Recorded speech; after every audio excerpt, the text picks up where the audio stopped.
Le 16 novembre 1581, dans les couloirs glacés de la résidence d'Alexandrovskaya Sloboda, un cri déchirant perce le silence hivernal de la Russie. « J'ai tué mon fils! J'ai tué mon fils !» Ces mots, hurlés par Ivan le Terrible lui-même, marquent l'instant où un père devient le bourreau de son propre héritier, où un tsar détruit de ses mains l'avenir de sa dynastie. Dans un accès de rage incontrôlable, le premier souverain de toutes les Russies vient de frapper mortellement son fils Ivan Ivanovitch avec son sceptre de fer. Ce geste d'une violence inouïe scelle le destin tragique d'un empire et plonge toute une nation dans le chaos. Cette tragédie familiale qui bouleverse l'histoire russe ne surgit pas du néant. Elle trouve ses racines dans les traumatismes d'une enfance brisée, dans la corruption d'un pouvoir absolu exercé sans limite, et dans la paranoïa dévorante d'un homme qui ne put jamais guérir des blessures de son passé.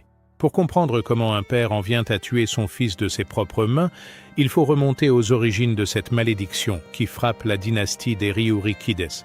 L'histoire d'Ivan le Terrible n'est pas seulement celle d'un tyran sanguinaire, c'est le récit d'une descente aux enfers qui transforme progressivement un enfant traumatisé en monstre couronné. C'est l'illustration parfaite de la façon dont les blessures non soignées peuvent corrompre une âme et détruire non seulement un homme, mais tout un peuple.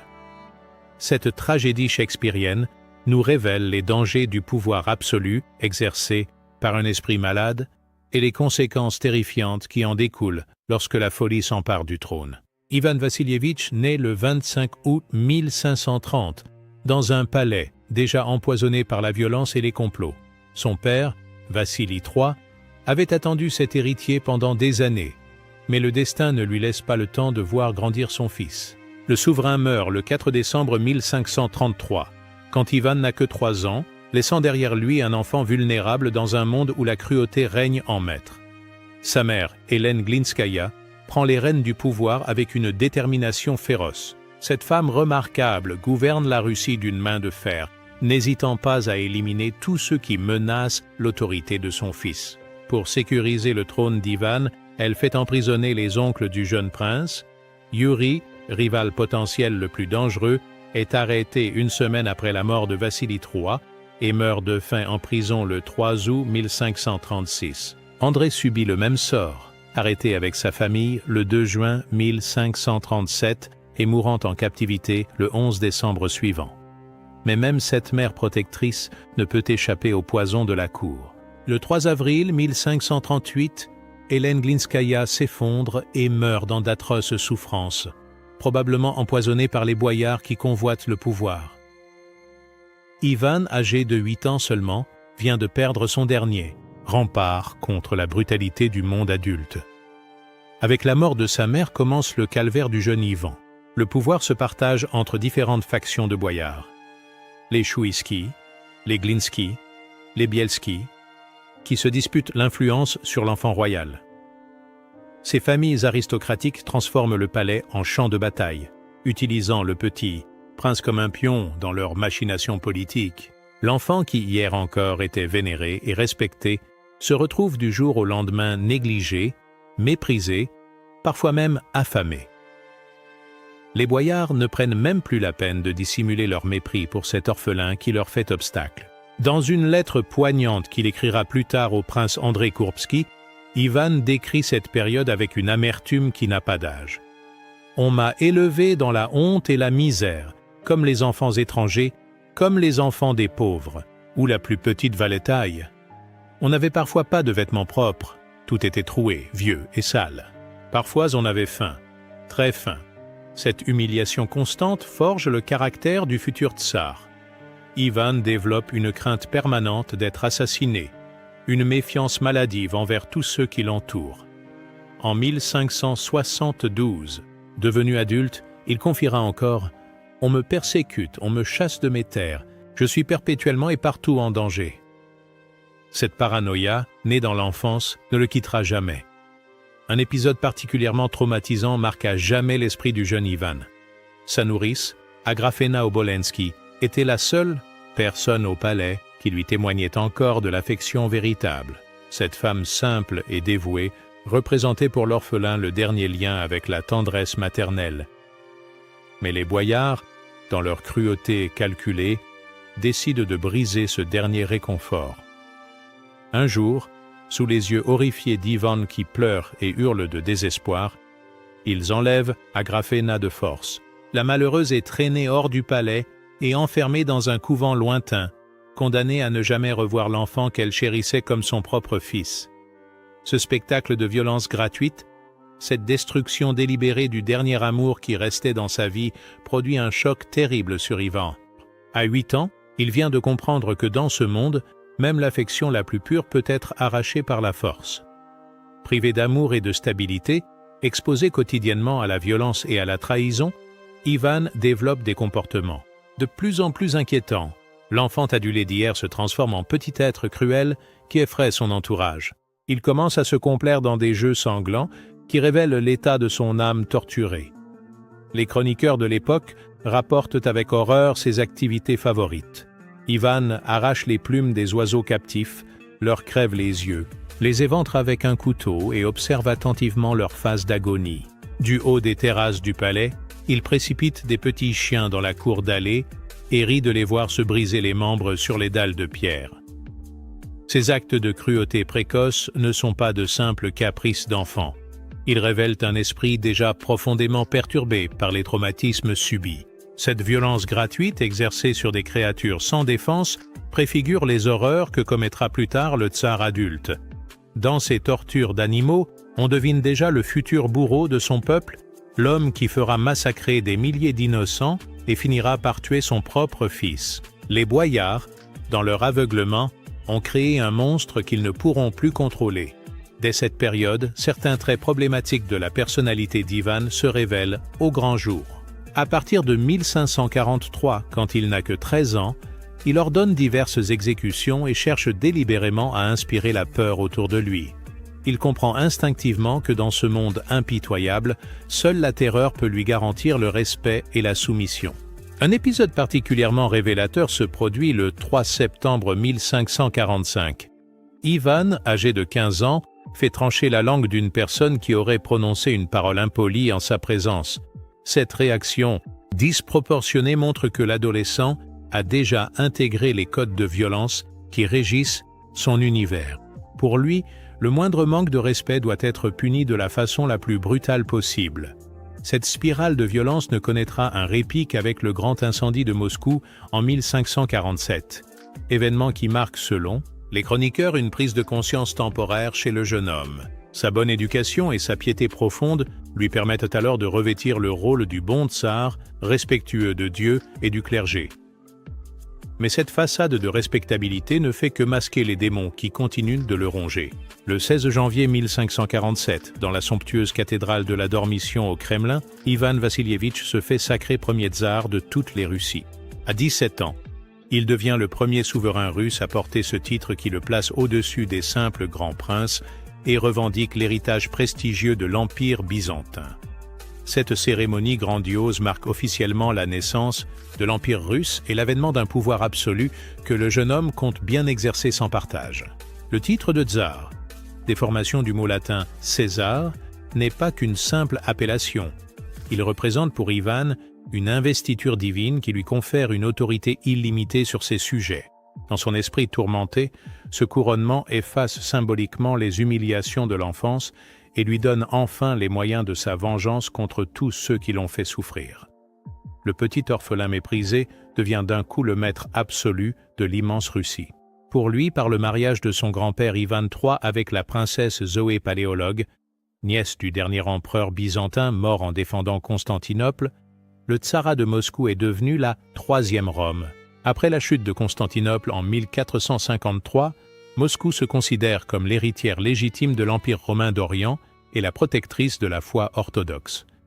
Cette conception messianique du pouvoir nourrit la mégalomanie naissante d'Ivan et justifie à ses yeux tous les excès à venir. Quelques semaines après son couronnement, Ivan entreprend de se trouver une épouse digne de son nouveau statut. Mais le jeune tsar, traumatisé par les trahisons de l'enfance, ne fait confiance à personne pour organiser une alliance matrimoniale traditionnelle. Il décide donc d'organiser un concours de beauté sans précédent dans l'histoire russe. Des centaines de jeunes filles nobles sont convoquées au Kremlin pour participer à cette sélection extraordinaire. Elles viennent de tous les coins de l'Empire, accompagnées de leurs familles qui rêvent de voir leur fille accéder au trône.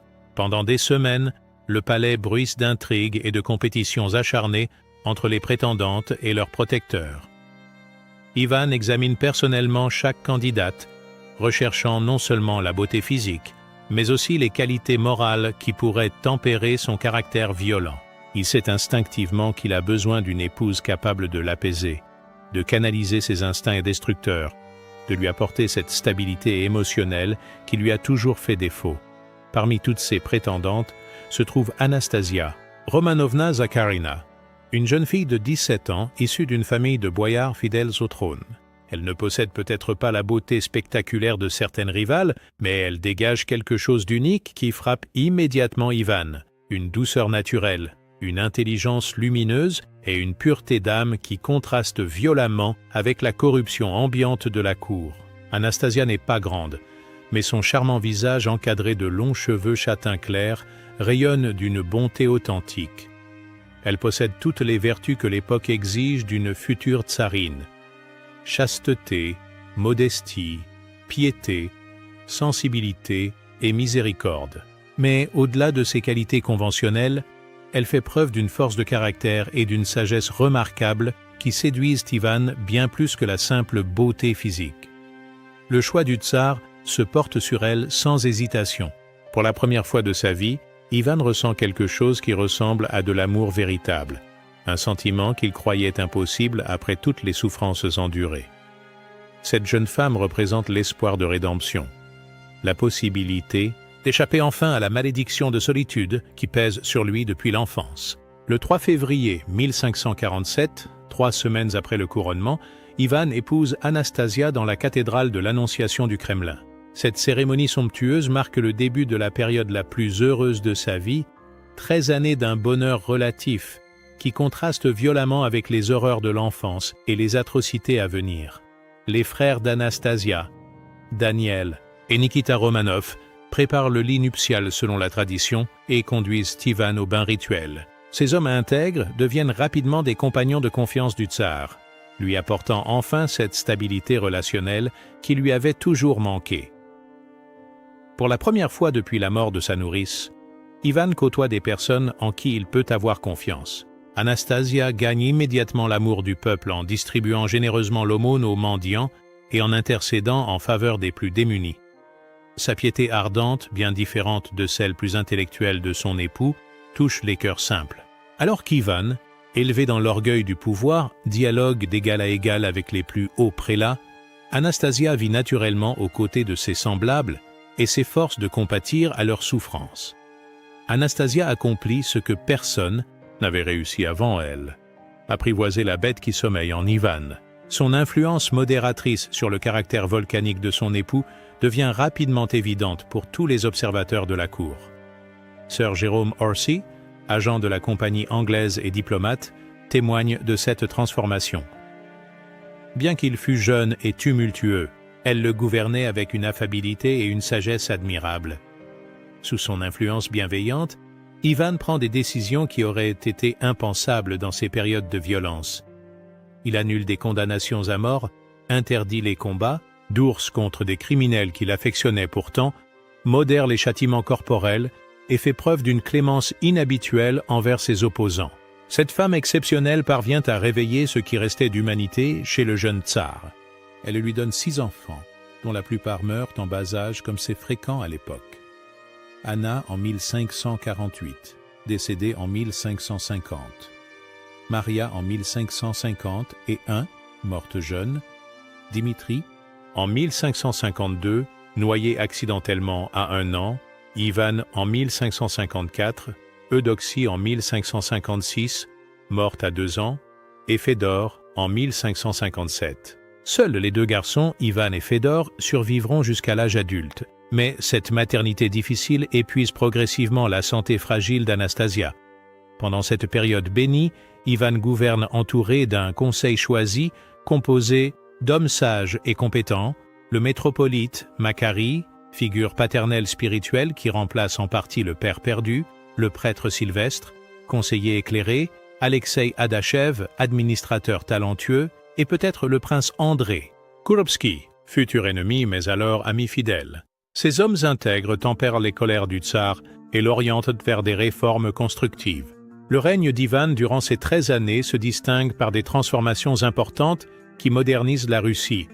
Création d'un nouveau code de loi, le Soudebnik de 1550, qui unifie la justice dans tout l'Empire. Réforme de l'administration locale qui limite le pouvoir arbitraire des gouverneurs.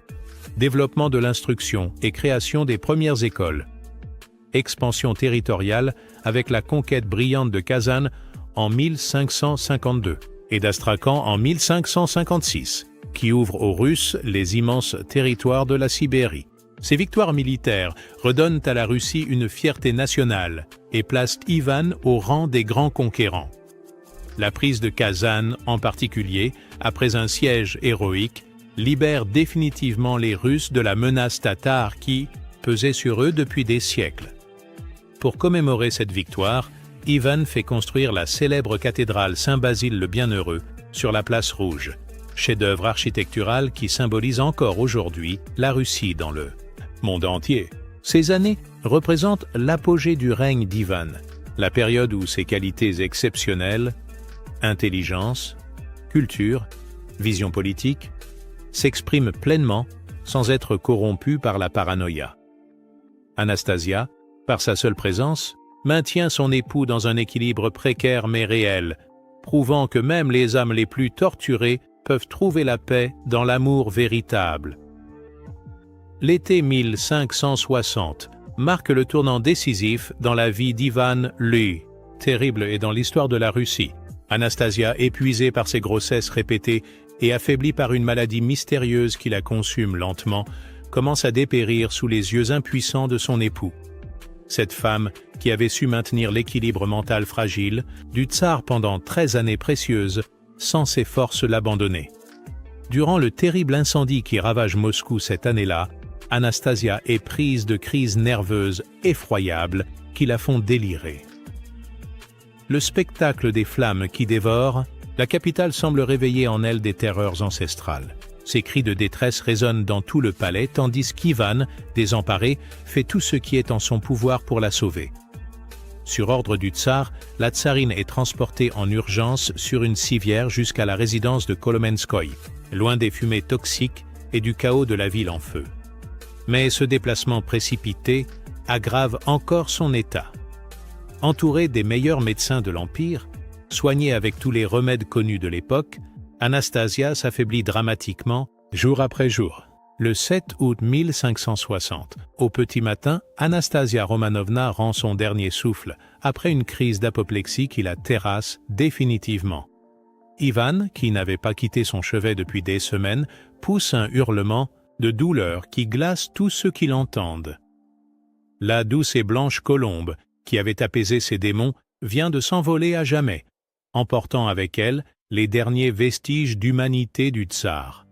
La réaction d'Ivan à la mort de sa bien-aimée dépasse tout ce que la cour avait pu imaginer. Cet homme de 30 ans, habitué à dominer ses émotions et à dissimuler ses faiblesses, s'effondre complètement.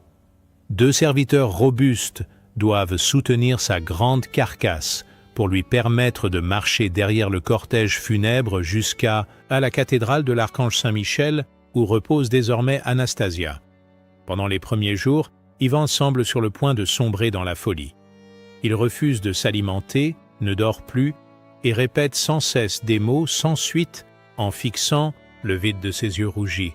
Sa douleur est si intense, si visible, que même ses ennemis les plus acharnés ressentent une forme de compassion pour cet homme brisé qui vient de perdre son unique raison de vivre.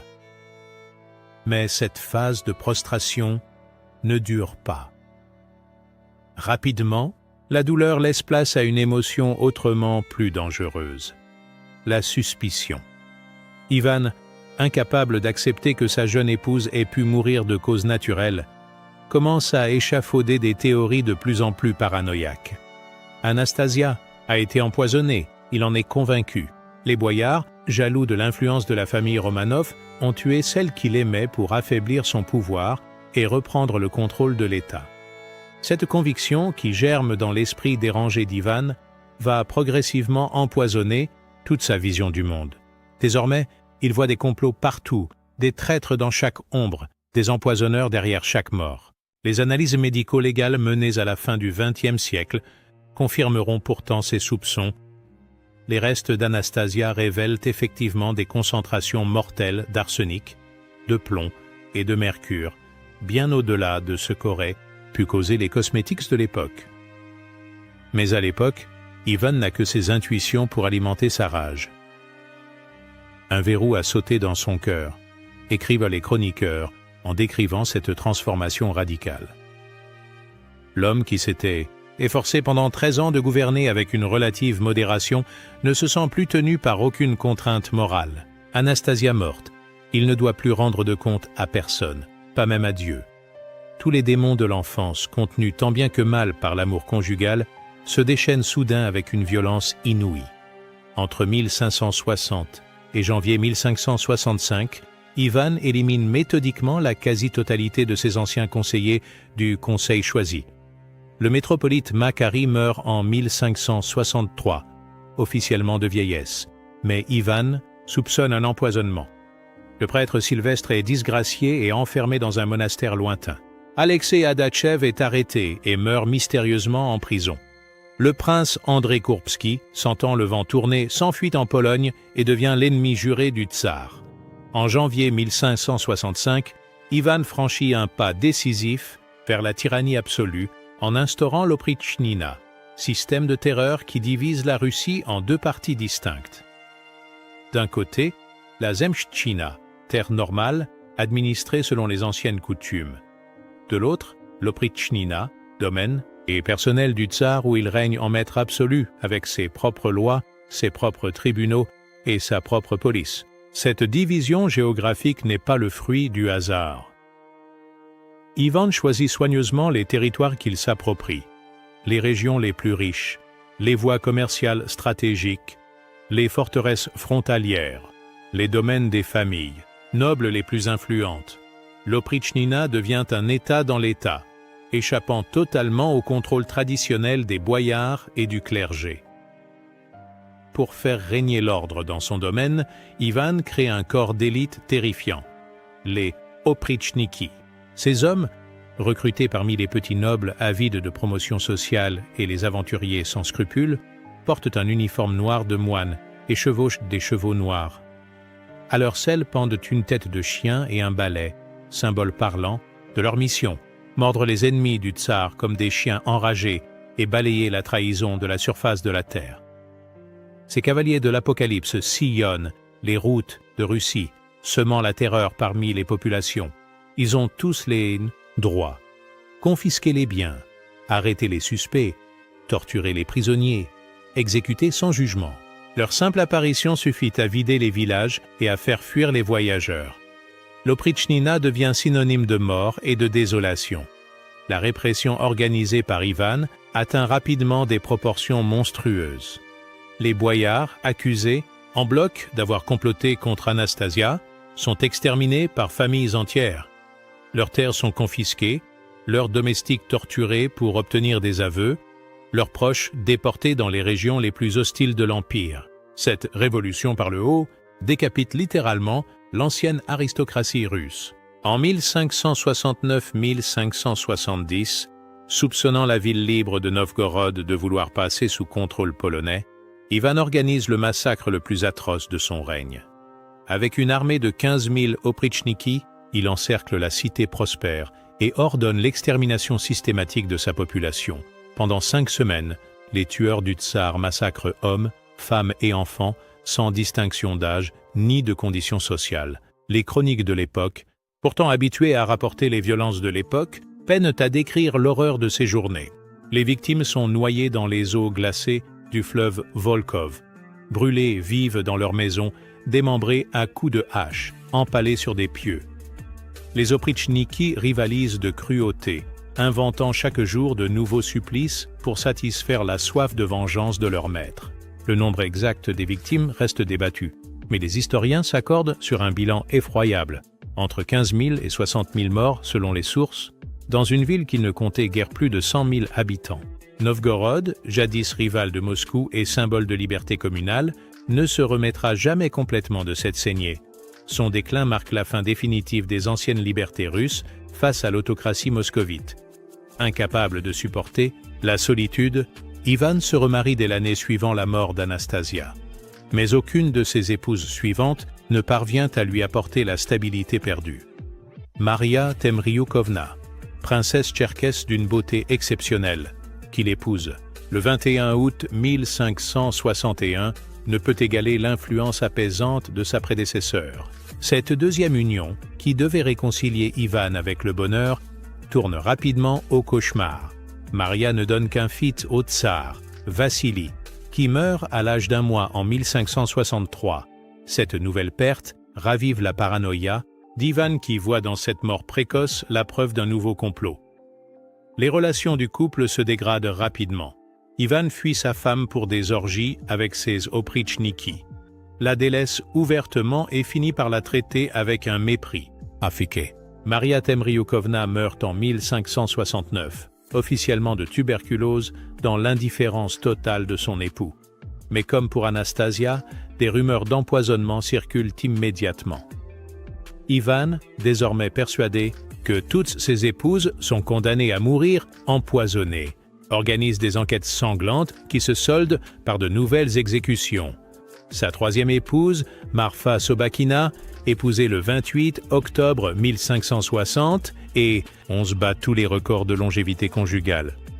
Elle meurt 15 jours seulement après le mariage, le 13 novembre. Cette mort foudroyante plonge Ivan dans une rage folle.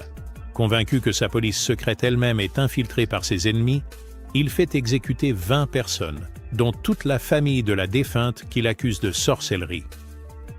Le père de Marfa est contraint de prendre l'habit religieux. Ses frères sont tués pour pratiques magiques. L'année 1572 marque paradoxalement un tournant dans la politique d'Ivan le Terrible. Après la défaite cuisante infligée aux Tatars de Crimée à la bataille de Molody, qui sauve Moscou d'un nouveau sac, et face aux critiques de plus en plus vives du clergé, le tsar décide officiellement d'abolir l'oprichnina. Mais cette mesure apparemment modératrice ne change rien au fond de sa politique. La terreur continue, simplement organisée différemment. Les oprichniki perdent leur nom, mais pas leurs privilèges. Rebaptisés hommes de cour, dvoroviers, ils continuent leurs exactions sous d'autres appellations. Ivan, vieillissant prématurément, devient de plus en plus imprévisible. Ses crises de colère, ses accès de paranoïa et ses décisions contradictoires terrorisent même ses plus fidèles serviteurs.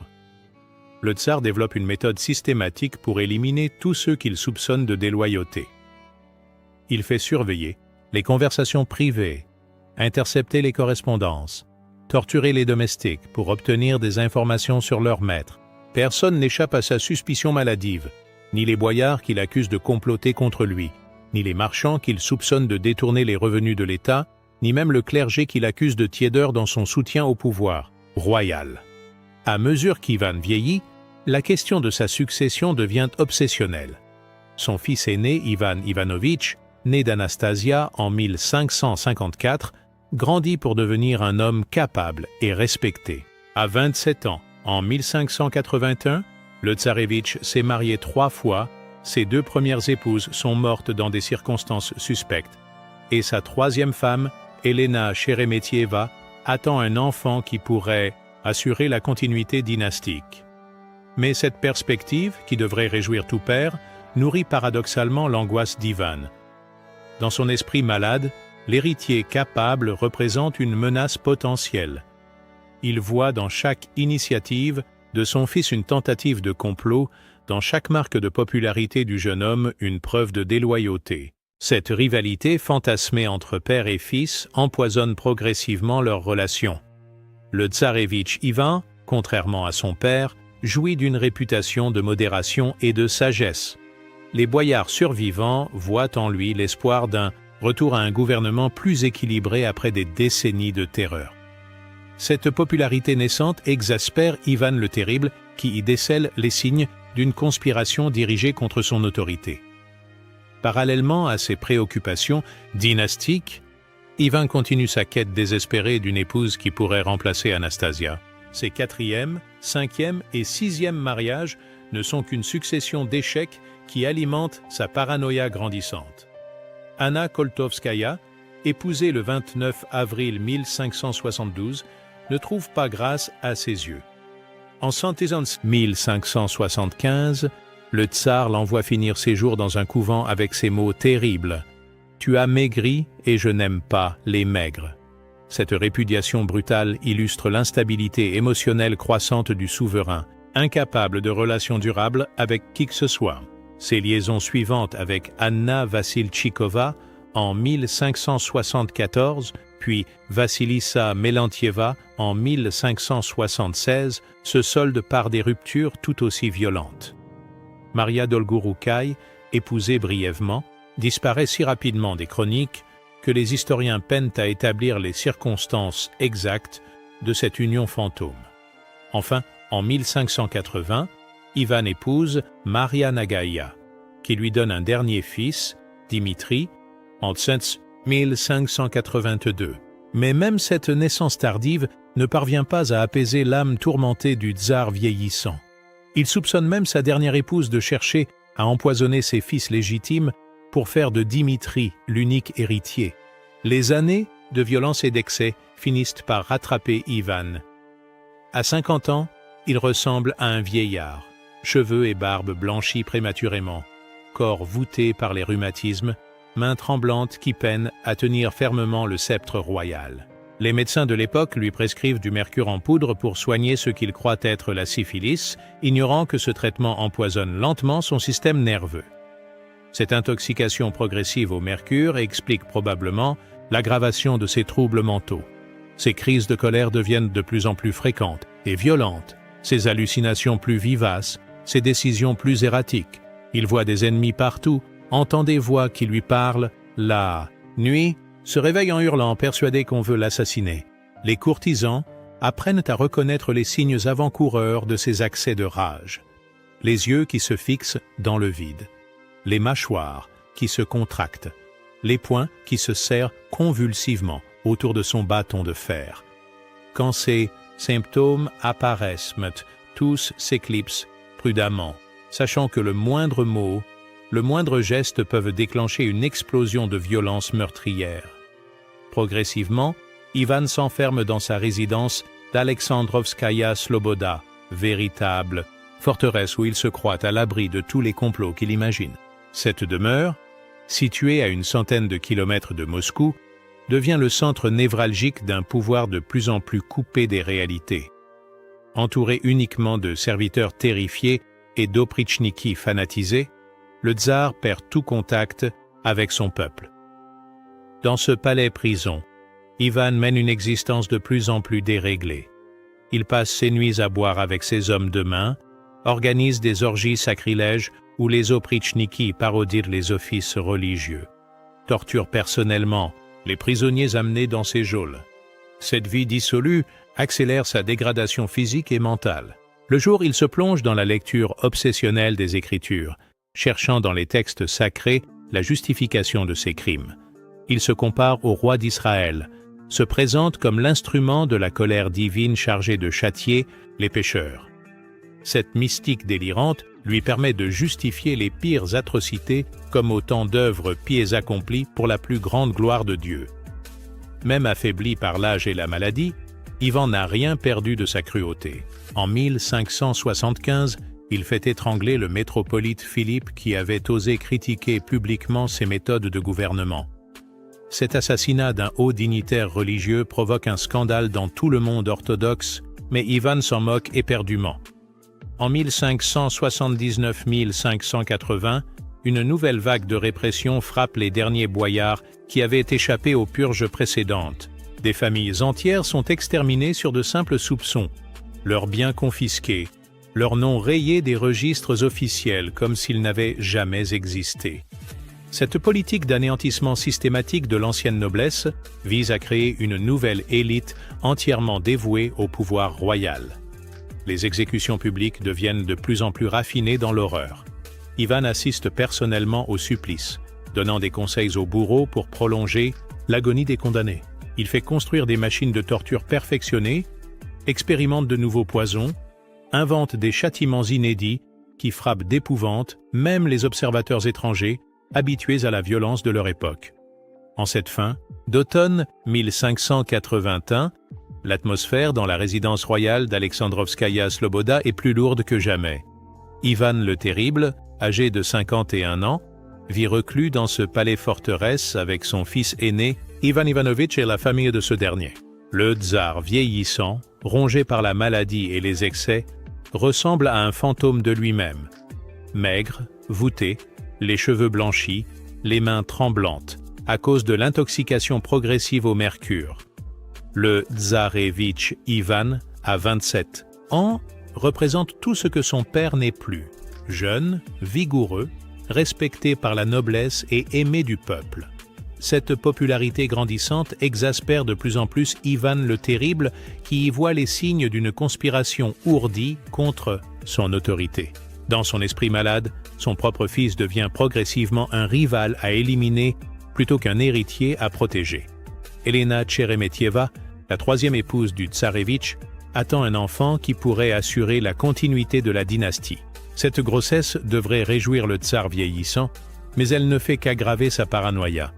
Il soupçonne sa belle-fille de vouloir empoisonner ses autres petits-enfants pour favoriser celui qu'elle porte, imagine des complots dans les moindres gestes de sa famille, interprète chaque conversation comme une preuve de trahison. Dans les jours qui précèdent le drame, les témoins remarquent une détérioration inquiétante de l'état mental d'Ivan. Ses crises de colère se multiplient, ses hallucinations deviennent plus fréquentes, ses décisions plus erratiques. Il passe des heures entières à fixer le vide en marmonnant des paroles incompréhensibles, puis explose soudain en invective contre des ennemis imaginaires. Le 15 novembre, il fait exécuter 3 serviteurs qu'il accuse d'avoir empoisonné sa nourriture. Le 16 au matin, il ordonne l'arrestation d'un prêtre qui aurait selon lui prononcé des prières suspectes. Ces accès de paranoïa aiguë terrorisent tous les habitants du palais, qui marchent désormais sur des œufs, sachant qu'un mot de travers peut leur coûter la vie. Le tsarevitch Ivan, inquiet de l'état de son père, tente de le raisonner avec la patience et la diplomatie qui le caractérisent. Mais ses efforts de conciliation ne font qu'irriter davantage le vieux tsar, qui interprète cette sollicitude comme une preuve d'hypocrisie. Dans son esprit dérangé, son fils joue la comédie de l'affection filiale pour mieux endormir sa méfiance avant de le renverser. Ce 6 novembre 1581, vers la fin de l'après-midi, Ivan le Terrible erre dans les couloirs de sa résidence en proie à une agitation croissante. L'intoxication au mercure et les excès d'alcool ont exacerbé ses troubles mentaux jusqu'au paroxysme. Il cherche des prétextes de colère, surveille les moindres faits et gestes de son entourage, guette les signes de la trahison qu'il est convaincu de déceler partout. C'est dans cet état d'esprit qu'il croise Elena Tcheremetieva, sa belle-fille enceinte, dans un corridor du palais. La jeune femme porte une tenue d'intérieur qui, selon l'étiquette stricte de l'époque, ne convient pas pour paraître devant le tsar. Cette robe légère, parfaitement appropriée dans l'intimité familiale, devient sous le regard déformé d'Ivan une provocation délibérée, un manque de respect intolérable à sa dignité royale. Dans l'esprit malade du tsar, cette simple négligence vestimentaire prend des proportions démesurées. Il y voit la preuve que sa belle-fille le méprise, qu'elle ne reconnaît plus son autorité, qu'elle participe au complot ourdi par son mari pour le détrôner. Cette interprétation délirante déclenche instantanément une de ses crises de rage les plus violentes. Sans un mot d'avertissement, Ivan se jette sur Elena Tcheremetieva et commence à la frapper avec une brutalité inouïe. Ses poings s'abattent sur le visage de la jeune femme enceinte, ses coups de pied visent le ventre qui porte l'enfant à naître. Dans sa fureur aveugle, il ne voit plus qu'une ennemie à châtier, une comploteuse à punir, sans égard pour son état ni pour l'enfant qu'elle porte. Les cris terrifiés d'Elena résonnent dans tout le palais. Cette femme délicate, habituée au raffinement de la cour, se retrouve soudain confrontée à la violence pure d'un homme qui a perdu toute humanité. Elle tente de protéger son ventre de ses bras, supplie son beau-père d'avoir pitié, mais rien ne peut arrêter la furie destructrice qui s'est emparée d'Ivan. Les domestiques présents dans les couloirs fuient éperdument, terrifiés par ce spectacle d'horreur. Personne n'ose intervenir contre le tsar en furie, sachant que toute tentative d'intercession se solderait par une mort immédiate. Il se contente de courir chercher le tsarévitch Ivan, en espérant qu'il pourra sauver sa femme et son enfant à naître. Le tsarévitch Ivan Ivanovitch accourt aux cris de détresse de sa femme. En découvrant la scène qui se déroule sous ses yeux, son père en train de battre sauvagement son épouse enceinte, il ne réfléchit pas aux conséquences de son geste. L'instinct protecteur, l'amour conjugal et le sens de l'honneur prennent le dessus sur la prudence politique. « Arrêtez, père, vous allez tuer votre petit-fils !» crie-t-il en se précipitant pour s'interposer entre Ivan le Terrible et Helena. Ce geste, parfaitement naturel chez un époux défendant sa femme, constitue aux yeux du tsar paranoïaque l'ultime preuve de la trahison qu'il soupçonnait. Son fils ose le défier ouvertement, remet en question son autorité absolue, prend parti contre lui dans ce qu'il perçoit comme un conflit dynastique. « Fils rebelle, tu veux déjà me détrôner. Tu veux prendre ma place !» hurle Ivan le Terrible en se tournant vers son héritier. Dans son esprit dérangé, cette intervention légitime devient la confirmation de tous ses soupçons. Son fils ne cherche pas à protéger sa femme. Il cherche à l'humilier publiquement, à démontrer sa faiblesse, à préparer son renversement. La rage qui avait visé Helena se retourne instantanément contre le tsarévitch.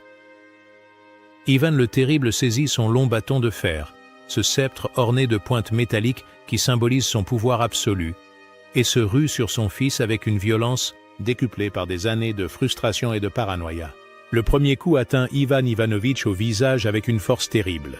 Le sceptre de fer, lourd de plusieurs kilos et hérissé de pointes acérées, s'abat sur la tempe du jeune homme dans un bruit sourd qui glace le sang. Le tsarévitch, pris par surprise, n'a pas le temps d'esquiver ni de se protéger. Il vacille sous l'impact. Du sang jaillit immédiatement de sa blessure. Mais la fureur d'Ivan ne s'arrête pas là. Aveuglé par la colère, il continue à frapper son fils qui s'écroule lentement. Les coups pleuvent sur la tête, les épaules, la poitrine du malheureux, qui tente faiblement de parer les attaques de son père devenu fou. Chaque impact du sceptre provoque de nouvelles blessures, de nouveaux flots de sang qui se répandent sur les dalles de marbre. Helena Tcheremetieva, malgré ses propres blessures, trouve la force de hurler « Grâce ! Grâce pour votre fils !» Mais ces cris ne font qu'exciter davantage la rage d'Ivan, qui voit dans cette supplication une nouvelle, preuve du complot familial ourdi contre lui. Pour lui, sa belle-fille ne cherche pas à sauver son mari, elle cherche à préserver le chef de la rébellion qui menace son trône. Le massacre dure plusieurs minutes, interminable. Ivan Ivanovitch, homme robuste habitué aux exercices militaires, résiste longtemps aux coups de son père. Mais face à cette violence aveugle, à cette haine pure qui ne cherche plus qu'à détruire, il finit par s'effondrer définitivement. Sa tête heurte violemment le sol dallé, aggravant encore ses blessures. Soudain, le silence retombe sur le corridor ensanglanté.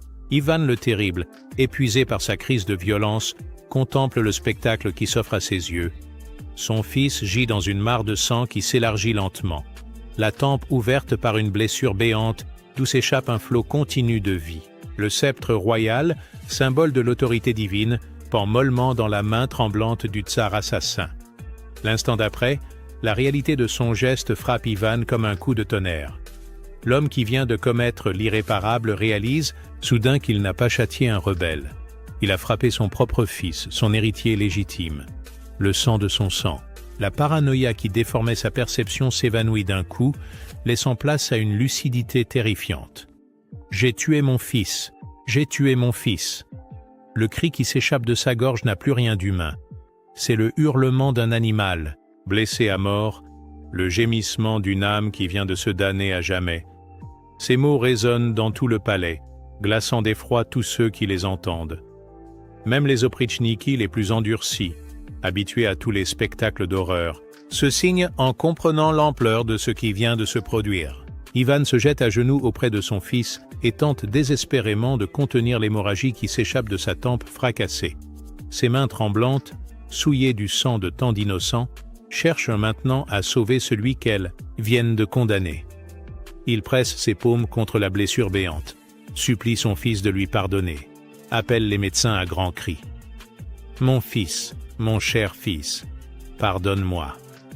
Je ne savais pas ce que je faisais, » répète-t-il inlassablement, en berçant la tête ensanglantée du tsarévitch. Ses yeux, exorbités par l'horreur, le désespoir et la folie, selon les témoins, ne peuvent que se détacher du visage livide de son héritier. Dans ce regard embué de larmes, on lit toute la tragédie d'un père qui vient de détruire ce qu'il avait de plus cher au monde. Ivan Ivanovitch, malgré la gravité de ses blessures, trouve encore la force d'un ultime geste de pardon. Sa main droite se pose faiblement sur l'épaule de son père meurtrier, comme pour lui signifier qu'il ne lui en veut pas, qu'il comprend la folie qui l'a poussé à ce geste. Ce pardon, plus terrible que tous les reproches, achève de briser le cœur du tsar infanticide. Les meilleurs médecins de la cour accourent, alertés par les cris qui retentissent dans tout le palais. Ils examinent rapidement le blessé et leur diagnostic tombe comme un coup près. Les blessures sont trop graves, l'hémorragie impossible à stopper complètement. Le tsarévitch peut encore vivre quelques jours, mais son sort est scellé. Ivan le Terrible vient de condamner à mort l'avenir de sa dynastie. Pendant 4 journées interminables, Ivan Ivanovitch lutte contre la mort sous les yeux de son père transformé en garde-malade. Le tsar, qui n'a pas quitté le chevet de son fils depuis l'instant fatal, assiste impuissant à l'agonie de celui qui l'a frappé dans un moment d'égarement. Cette veillée macabre révèle un aspect inédit de la personnalité d'Ivan, le Terrible. Derrière le tyran sanguinaire se cache un père dévasté par son propre crime. Les médecins se relaient au chevet du mourant, tentant tous les remèdes connus de l'époque pour sauver ce qui peut encore l'être. Ils appliquent des cataplasmes sur les plaies, saignent le malade pour évacuer les humeurs mauvaises, lui font ingérer des potions à base d'herbes rares, importées d'Orient. Mais leurs efforts restent vains face à la gravité des traumatismes, crâniens infligés par le sceptre paternel. Ivan le Terrible, habituellement si fier et si autoritaire, se transforme en suppliant pathétique.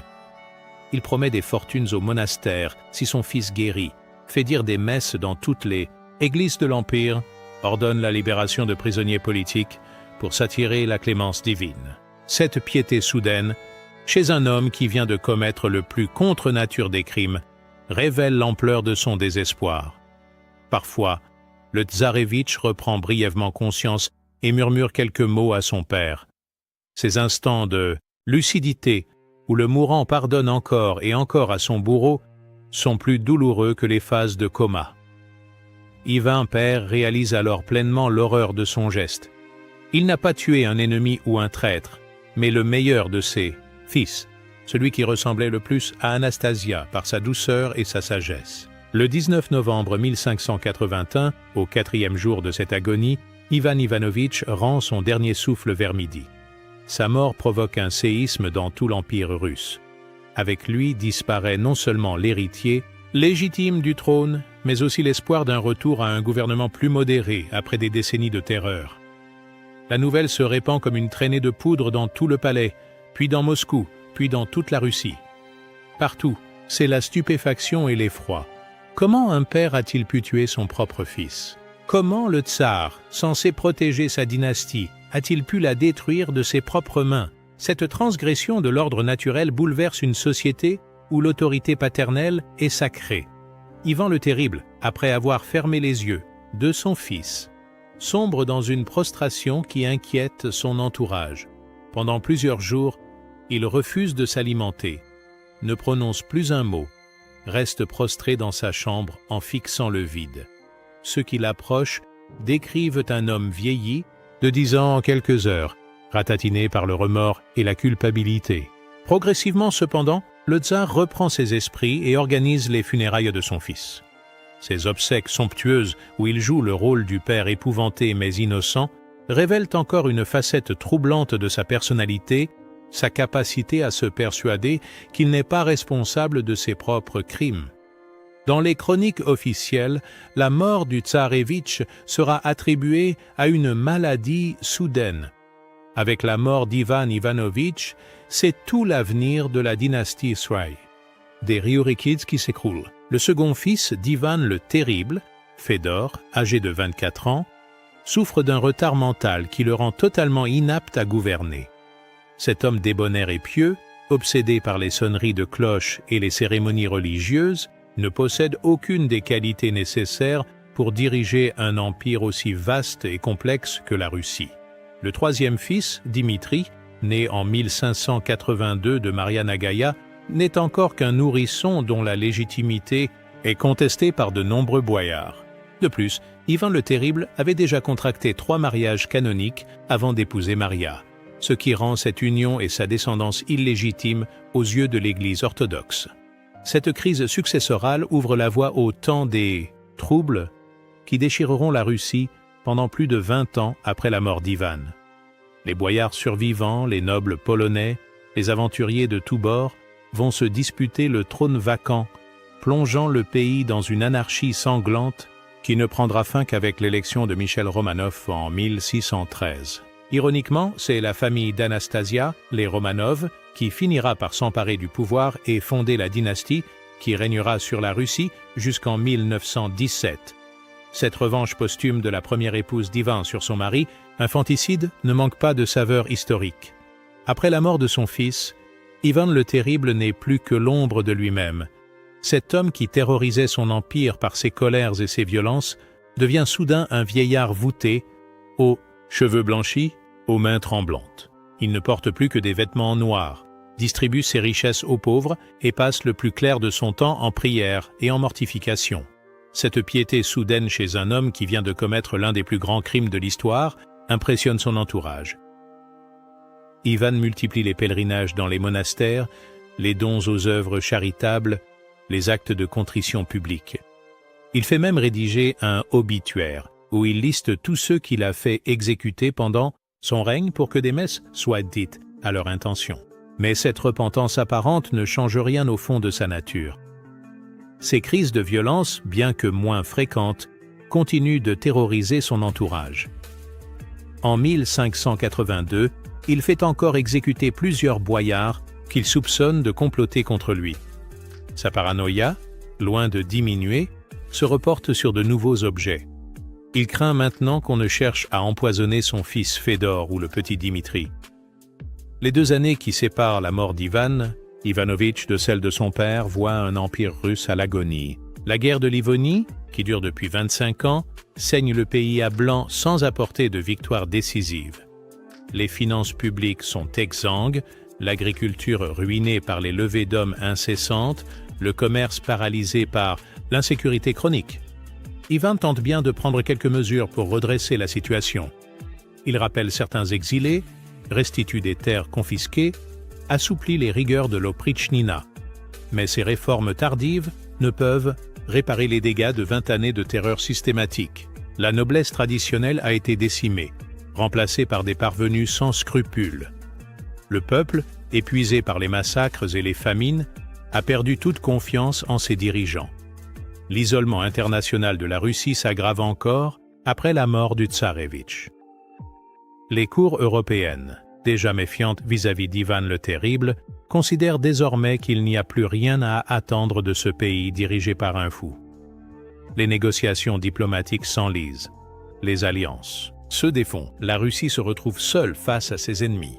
Sur le plan personnel, Ivan continue sa quête désespérée d'une stabilité émotionnelle qu'il ne trouvera jamais. Ses rapports avec sa dernière épouse, Maria Nagaïa, se dégradent rapidement.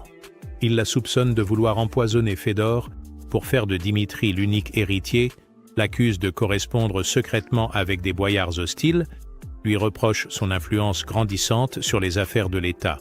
Le 18 mars 1584, Ivan le Terrible s'effondre brutalement lors d'une partie d'échecs avec un de ses favoris.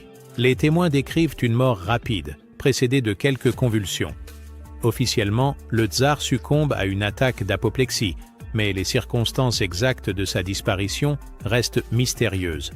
L'analyse de ses restes, menée dans les années 1960 lors de travaux de restauration de son tombeau, révèle la présence de doses importantes de mercure, d'arsenic et d'autres substances toxiques. Ces découvertes relancent les spéculations sur un possible empoisonnement, mais il est impossible de déterminer si ces substances proviennent de traitements médicaux ou d'un acte criminel.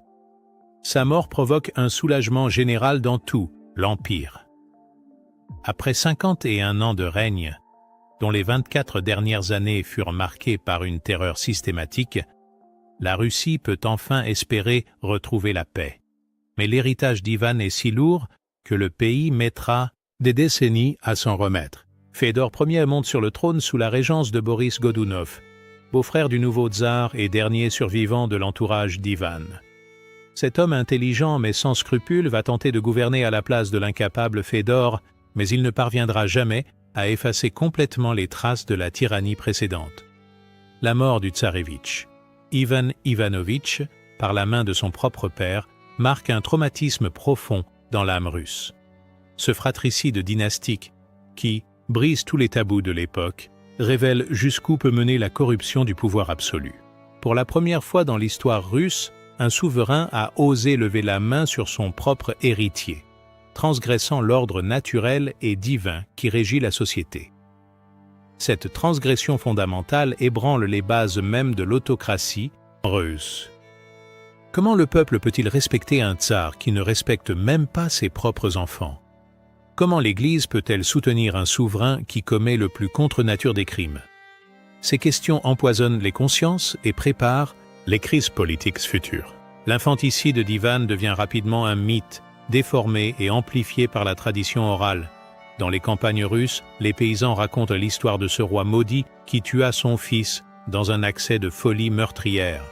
Ces récits, mélange de vérités historiques et de légendes populaires, contribuent à forger l'image d'un pouvoir fondamentalement perverti par la violence. Paradoxalement, cette tragédie renforce aussi le culte de la souffrance qui caractérise la mentalité russe. Ivan le Terrible devient d'une figure christique inversée, non plus le père qui sacrifie son fils pour sauver l'humanité, mais le père qui sacrifie son fils pour assouvir sa propre folie. Cette inversion sacrilège fascine et horrifie à la fois les esprits russes. L'assassinat du tsarévitch précipite la Russie dans une crise politique majeure qui va durer plus de 30 ans. Fédor Ier, officiellement tsar de 1584 à 1598, ne règne que de nom. Le véritable maître du pays est Boris Godunov, qui gouverne dans l'ombre en attendant une occasion de s'emparer officiellement du pouvoir. Cette régence officieuse crée une situation politique instable où l'autorité royale perd progressivement sa légitimité. Les boyards survivants, qui n'osaient plus broncher sous Ivan le Terrible, commencent à relever la tête. Les gouverneurs de province prennent des libertés avec les ordres venus de Moscou. L'Empire russe, unifié à coups de terreur, commence à se désagréger faute d'une autorité centrale crédible. En 1591, le petit Dimitri, dernier fils d'Ivan le Terrible, meurt mystérieusement à Ouglitch dans des circonstances troubles. Officiellement, l'enfant de 9 ans s'est tranché la gorge en tombant lors d'une crise d'épilepsie. Mais des rumeurs persistantes accusent Boris Godunov d'avoir fait assassiner ce rival potentiel. Cette mort suspecte alimente les théories du complot et prépare l'arrivée des faux Dimitri. Quand Fédor Ier meurt sans héritier en 1598, c'est l'extinction officielle de la dynastie des Riourikides après plus de 7 siècles de règne. Boris Godunov se fait élire tsar par une assemblée de boyards, mais sa légitimité reste contestée. Cette rupture dynastique ouvre la voie aux prétendants de tous bords qui vont se disputer le trône vacant.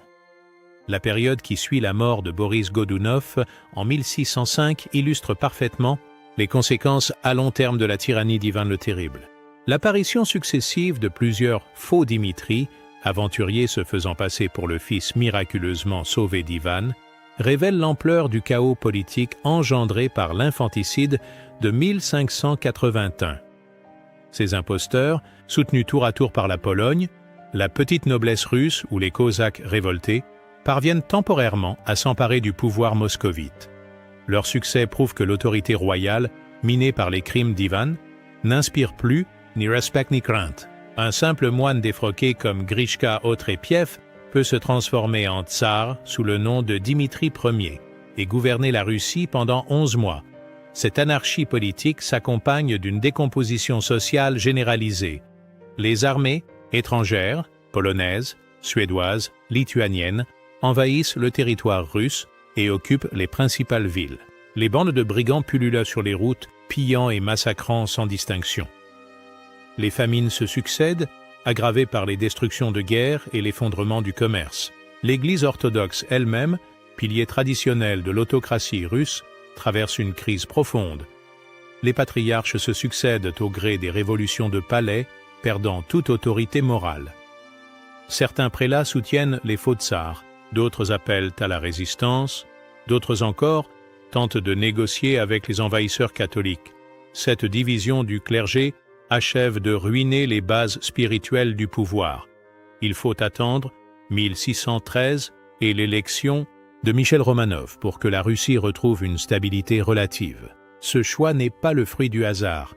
Les Romanov sont les descendants de Nikita Romanov, frère d'Anastasia, la première épouse d'Ivan le Terrible. En portant cette famille au pouvoir, les Russes accomplissent symboliquement une forme de justice posthume. Ils rendent le trône à la lignée de celle qui avait su tempérer la folie du tyran. Cette filiation symbolique avec Anastasia légitime la nouvelle dynastie et efface partiellement le traumatisme de l'infanticide de 1581. Michel Romanov, jeune homme de 16 ans, élu plus pour sa faiblesse que pour ses qualités, représente l'antithèse parfaite d'Ivan le Terrible. Là où le tyran était violent et paranoïaque, le nouveau tsar se montre doux et confiant. Là où Ivan massacrait ses opposants, Michel pardonne et réconcilie. Progressivement, sous le règne des premiers Romanov, la Russie panse ses plaies et retrouve sa grandeur. Mais l'héritage d'Ivan le Terrible continue de peser sur la conception russe du pouvoir. L'autocratie reste la norme, la terreur d'État un instrument accepté, la méfiance envers l'étranger une constante politique. Les méthodes changent, mais le fond demeure. La Russie reste un pays où le pouvoir absolu peut facilement basculer dans l'arbitraire le plus sanglant. L'histoire d'Ivan le Terrible tuant son fils inspire très tôt les artistes russes, fascinés par cette tragédie shakespearienne qui résume tous les excès de l'autocratie. Dès le XVIIe siècle, les chroniqueurs rapportent l'événement avec un mélange d'horreur et de fascination, comprenant qu'il témoigne d'un moment crucial de l'histoire russe. Mais c'est au XIXe siècle que cette tragédie trouve sa forme artistique la plus accomplie avec le célèbre tableau d'Ilya Répine, peint entre 1883 et 1885. Cette œuvre saisissante qui montre Ivan serrant contre lui le corps, mourant de son fils, frappe les contemporains par sa puissance dramatique et sa modernité technique. Répine lui-même décrit l'obsession qui s'empare de lui pendant la création. « J'ai peint à la hâte, j'ai souffert, j'ai douté, j'ai modifié et corrigé ce qui avait déjà été fait. J'ai caché le tableau avec déception, puis je l'ai repris et modifié de nouveau. Parfois, j'étais effrayé par ce que je créais. Mes amis ont également eu cette impression en regardant la peinture. » Cette toile bouleversante provoque des réactions violentes dès sa première exposition. En 1913, un peintre d'icônes fanatiques, Abram Balachov, lacère le tableau à coups de couteau en criant « Assez de morts, assez de sang ». Cette attaque révèle l'impact psychologique persistant de la tragédie de 1581 sur la société russe. Plus de 3 siècles après les faits, l'infanticide d'Ivan continue de choquer et de bouleverser. En 2018, un autre vandalisme frappe l'œuvre de Répine. Un visiteur ivre brise la vitre de protection et endommage gravement la toile. L'auteur de cette dégradation explique son geste en affirmant que le tableau ne correspond pas aux faits historiques. Ces attaques répétées prouvent que l'histoire d'Ivan le Terrible reste un sujet sensible dans la Russie contemporaine. L'infanticide commis par Ivan le Terrible le 16 novembre 1581 dépasse largement le cadre d'un fait divers royal pour devenir une parabole universelle sur les dangers du pouvoir absolu. Cette tragédie illustre parfaitement comment les traumatismes de l'enfance, non soignés et amplifiés par l'exercice d'une autorité sans limite, peuvent transformer un être humain en monstre. L'histoire d'Ivan révèle aussi les mécanismes pervers de la paranoïa politique. Ce tsar, qui voyait des complots partout, finit par créer par ses propres excès les conditions de la rébellion qu'il redoutait, en massacrant la noblesse traditionnelle, en terrorisant son peuple, en éliminant tous ses conseillers modérés. Il se prive de tous les garde-fous qui auraient pu l'empêcher de commettre l'irréparable. Cette tragédie nous enseigne également que la violence engendre toujours plus de violence. Ivan, victime des brutalités de son enfance, devient à son tour bourreau de son entourage et finalement de sa propre famille. Cette spirale infernale ne s'arrête qu'avec la mort du tyran, mais ses effets continuent de se faire sentir pendant des générations. Enfin, l'histoire d'Ivan le Terrible montre les limites de la repentance tardive. Malgré ses manifestations de remords après la mort de son fils, malgré ses dons au monastère et ses mortifications publiques, le tsar ne parvient jamais à racheter son crime. Certains actes sont irréversibles, certaines blessures ne guérissent jamais, certaines fautes ne peuvent être pardonnées. Le 16 novembre 1581, quand Ivan le Terrible frappe mortellement son fils de son sceptre de fer, il accomplit plus qu'un simple crime. Il commet un acte qui résume et condense toute la tragédie de son règne. Ce geste d'une violence inouïe révèle jusqu'où peut mener un homme la corruption du pouvoir absolu mêlée aux blessures jamais cicatrisées d'une enfance brisée. Dans ce corridor ensanglanté d'Alexandrovskaya Sloboda, c'est toute l'histoire de la Russie du XVIe siècle qui se joue en quelques minutes terrifiantes. L'orphelin maltraité de 8 ans, l'adolescent couronné trop jeune, l'époux aimant devenu veuf inconsolable, le tsar paranoïaque rongé par la méfiance, se retrouvent réunis dans ce moment fatal où un père détruit de ses mains l'avenir de sa dynastie. Ivan avait pourtant tout pour devenir un grand souverain. L'intelligence remarquable, une éducation soignée, une vision politique claire et surtout l'amour d'une épouse exceptionnelle capable de tempérer ses instincts destructeurs. Pendant 13 années bénies, Anastasia avait réussi l'impossible.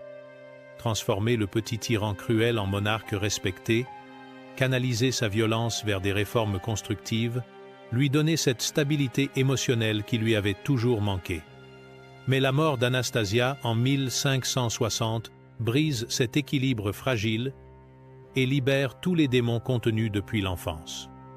La paranoïa, la cruauté, la méfiance maladive reprennent possession de son âme et ne la quitteront plus. Dès lors, Ivan devient progressivement l'esclave de ses propres obsessions, incapable de faire confiance à quiconque, y compris à son propre fils. Cette tragédie familiale transcende les circonstances particulières de l'époque pour devenir une métaphore universelle. Elle illustre comment les sociétés qui acceptent la tyrannie finissent toujours par en payer le prix fort. En laissant Ivan exercer un pouvoir sans limite, en fermant les yeux sur ses excès au nom de la raison d'État, la Russie a créé les conditions de sa propre destruction. L'infanticide de 1581 marque aussi l'échec d'un système politique fondé uniquement sur la terreur. Ivan pensait pouvoir maintenir l'ordre par la seule violence, éliminer tous ses opposants réels ou imaginaires, gouverner par la peur absolue. Mais cette méthode, qui peut fonctionner temporairement, finit toujours par se retourner contre celui qui l'emploie. En devenant fou de suspicion, Ivan détruit finalement ce qu'il voulait protéger.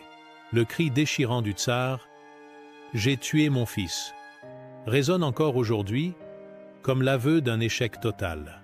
Échec d'un père qui n'a pas su maîtriser ses démons intérieurs. Échec d'un roi qui a sacrifié l'avenir de son royaume à ses obsessions personnelles. Échec d'un homme qui voulait passer à la postérité comme un grand conquérant et ne laisse derrière lui qu'une réputation de tyran infanticide. Cette histoire nous rappelle que les plus grands crimes naissent souvent de l'amour corrompu, de la protection devenue oppression, de la force transformée en violence aveugle. En voulant préserver son pouvoir à tout prix, Ivan a détruit ce qu'il avait de plus cher. En cherchant à protéger la Russie de tous ses ennemis, il est devenu lui-même son plus grand destructeur. La tragédie d'Ivan le Terrible nous enseigne enfin que certaines blessures de l'enfance, si elles ne sont pas soignées, peuvent empoisonner toute une vie et même détruire des générations futures. L'enfant traumatisé de 8 ans qui regardait enlever sa nourrice était déjà en germe le père infanticide de 51 ans. Entre ces deux moments terribles, il n'y a qu'une longue descente aux enfers, ponctuée de quelques rédemptions temporaires vite balayées par la résurgence des démons anciens.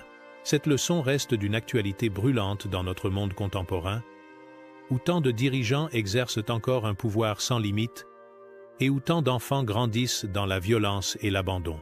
L'histoire d'Ivan le Terrible nous met en garde contre les dangers de l'autocratie, mais aussi contre ceux de l'indifférence face à la souffrance des plus faibles. En définitive, le roi qui pleura en tuant son fils de ses propres mains nous laisse un témoignage bouleversant sur la fragilité de la condition humaine. Même les plus puissants de cette terre, même ceux qui disposent du droit de vie et de mort sur des millions d'êtres humains, restent prisonniers de leurs faiblesses et de leurs blessures. La tragédie d'Ivan le Terrible nous rappelle que derrière chaque tyran se cache souvent un enfant blessé qui n'a jamais appris à guérir ses plaies autrement que par la violence.